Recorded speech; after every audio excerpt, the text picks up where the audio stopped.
আসসালামু আলাইকুম Ibran, welcome back to my channel. আজকে আমি আপনাদের সাথে শেয়ার করব খুবই মজাদার একটি তরকারির আইটেম, যেটি কিনা তেল ছাড়া তৈরি। গ্রামে মাটির চুলায় আমার কাকিমার হাতে এই তরকারিটা আমার ভীষণ পছন্দ। তো চলুন শুরু করি। তো প্রথমে আমি 1 কাপ খেসারির ডাল নিয়েছি, আর খেসারির ডালটাকে আমি ভালোভাবে ধুয়ে নিব। যদি হাতে সময় থাকে তাহলে খেসারির ডালটা একটু ভিজিয়ে নিতে পারেন, এতে করে তাড়াতাড়ি সিদ্ধ হবে ডালটা। তো আমি ভালোভাবে ধুয়ে নিয়েছি।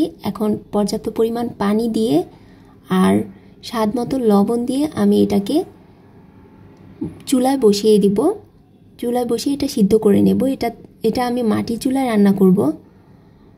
তো মাটির চুলায় আমি বসিয়ে দিয়েছি। তো আমি নেড়ে চেড়ে এভাবে রান্না করতে থাকবো আর দেখতে থাকবো যে এটা সিদ্ধ হয়েছে কিনা। আমি প্রায় 80% মতো সিদ্ধ করে নেব। তবে হুট করে বৃষ্টি আসায় এবং কারেন্ট চলে যাওয়ায় আমার মাটির চুলায় রান্না করা হলো না। তো আমি ঘরেই নিয়ে এলাম। তো ডালটা 80% সিদ্ধ হলে আমি এখানে কিউব করে রাখা আলু দিয়ে দিব 1 বাটি। তারপর দিয়ে দিব 5 থেকে 6টা কাঁঠালের বিচি কুচি করে দিয়েছি। তারপর এখানে রসুন বাটা দিয়ে দিব 1.5 চা চামচ। তারপর দিয়ে দিব এখানে হলুদ গুঁড়ো 1/2 চা চামচ, স্বাদ মতো লবণ দিয়ে দিব। তারপর দিয়ে দিব শুটকি। এখানে বড় মাছের শুটকিটা আমি 1 কাপ পরিমাণ ব্যবহার করেছি। শুটকিটা বেশি দিলে খেতে মজার হয়। তারপর ঝালের জন্য আমি এখানে 1.5 চা চামচ শুকনো মরিচ গুঁড়ো দিয়ে দিব। তারপর সব কিছু একসাথে ভালোভাবে মিশিয়ে নিলাম। মেশানো হয়ে গেলে এটাকে আমি ঢাকনা দিয়ে বলক তুলে নেব। 3-4 মিনিটের মতো আমি সিদ্ধ করে নেব।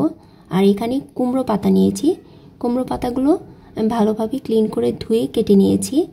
তারপর যখন আমার শুটকি তরকারি এটা একটু সিদ্ধ হবে, তারপর আমি এই কুমড়ো ডগাগুলো দিয়ে ভালোভাবে নেড়ে চেড়ে দিব।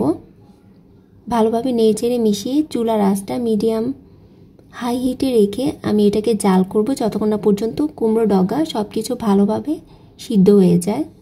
তো প্রায় 20 মিনিট পর আমি দেখে নিচ্ছি, একটু চেক করে নিচ্ছি সব কিছু ভালোভাবে সিদ্ধ হয়েছে কিনা। সব কিছু ভালোভাবে সিদ্ধ হয়ে গেছে, আমার কাকিমা চেক করে নিয়েছেন। তো এটা অলমোস্ট ডান। এখন মধ্য দুপুরে গরম ভাত বা ঠান্ডা ভাতের সাথে যে কোনো সাথে সার্ভ করতে পারেন। মনে হবে যে পাতিলের পুরো তরকারিটাই খেয়ে ফেলি। তেল ছাড়া যে এত মজার একটা তরকারি তৈরি করা যায় সেটা কিন্তু আপনারা এই রেসিপি না দেখলে একদমই বুঝবেন না। এই তরকারিটা খেতে ভীষণ মজার। তো হয়ে গেল আমার তেল ছাড়া কুমড়ো ডাগা দিয়ে শুটকি তরকারি। গরমের জন্য খুবই মজাদার একটি খাবার।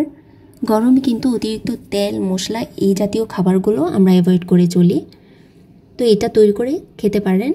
আর রেসিপিটি ভালো লাগলে লাইক, কমেন্ট, শেয়ার, সাবস্ক্রাইব করতে পারেন।